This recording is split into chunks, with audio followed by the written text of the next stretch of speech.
ஆயிரலிங்கம் கோயிலுக்கு போகிற வழியை தான் நம்ம சொல்ல போகிறோம். முருகா தேட்டர்லேருந்து வழுதாவூர் ரோடு வந்துக்குங்க. வழுதாவூர் ரோட்லேருந்து பூத்துறை ரோடுக்கு ரைட்டில் திரும்பிக்கிங்க. இதுதான் பூத்துறை கிராமத்து ரோடு. இந்த ரோட்லேருந்து நேராக மேட்டுப்பாளையம் போகிற ரோட்டை நம்ம பிடிக்கணும். பூத்துறை ரோட்டில் ஒரு 2 கிலோமீட்டர் வந்தீங்கன்னா இங்கேருந்து மேட்டுப்பாளையம் போகிறதுக்கு ஒரு ரூட் ஒன்று ரைட்டில் டேர்ன் ஆகுங்க. இந்த ரைட்டை நம்ம எடுத்துக்கலாம். இப்போது இதுதான் வந்து ஆயிரலிங்கம் கோவிலுக்கு போகிற வழிங்க. இந்த வழியில் வீரகத்தி சுவாமி கோயில் எங்கே இருக்குன்னு கேட்கணும். வீரகத்தி சுவாமி கோயில்கிட்ட போயிட்டு நம்ம அடுத்து பார்க்கலாம். வீரகத்தி கருப்பன் சாமி கோயிலுக்கு போகிற வழி எடுத்துக்கிறோங்க ரைட்டில்.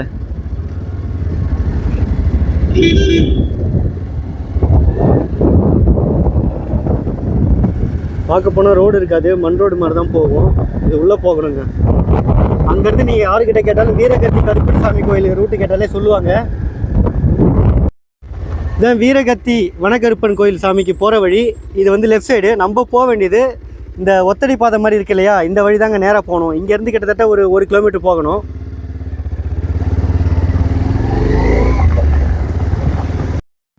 ரூட்டு இப்படி தாங்க இருக்கும்.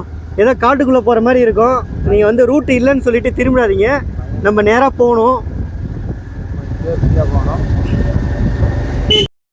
இதனால தான் சாயந்தரம் 5 மணிக்கு மேலே இந்த கோயிலுக்கு உள்ளே யாரையும் விடுறது கிடையாது. ஏன்னா இங்கே எங்கேயுமே லைட்டு கிடையாது.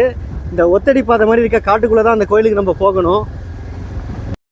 ஃபஸ்ட்டு ரைட்டு எடுத்திங்கன்னா அந்த ரோட்லேயே, அந்த மண் ரோட்லேயே நேராக வந்து முற்ற இடம். இதுதான் கோயிலுக்கு போகிற வழி. இப்போ பார்த்தீங்கன்னா மதிய டைம் வந்திருக்கும். அதனால் வந்து கோயில் வந்து சாத்தி வச்சுருக்காங்க. இந்த மாதிரி வேலி போட்டு வச்சுருக்காங்க. பிரதோஷம் இந்த மாதிரி விசேஷ டைமில் வந்தீங்கன்னா இந்த பாதை திறந்துருக்கும். இந்த பாதை திறந்துருக்கிறப்ப இந்த ஒத்தடி பாதை வழியாக நம்ம கோயிலுக்கு போக வேண்டியதான். வழி தெரியுது பாருங்கள். நேராக கோயிலுக்கு போக வேண்டியதான். இங்கேருந்து கிட்டத்தட்ட ஒரு 500 மீட்டர் இருக்கும். 500 மீட்டரில் கோயிலுடைய வாசப்படி வரும். உள்ளே போனீங்கன்னா 1000 லிங்கம் தரிசனம் பண்ணலாம்.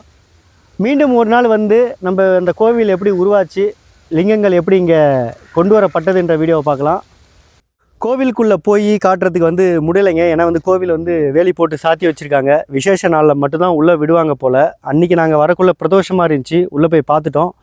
சண்டேயில் ஓப்பன் பண்ணுவாங்கன்னு நினைக்கிறேன். சண்டேயில் ஓப்பனில் இருக்கும். இன்றைக்கி சாட்டர்டேன்றதுனால ஓப்பன் பண்ணலை. மீண்டும் ஒரு நாள் வந்து கோயிலை ஃபுல்லாகவே நம்ம பார்க்கலாம். இதுதான் போகிற ரூட்டு.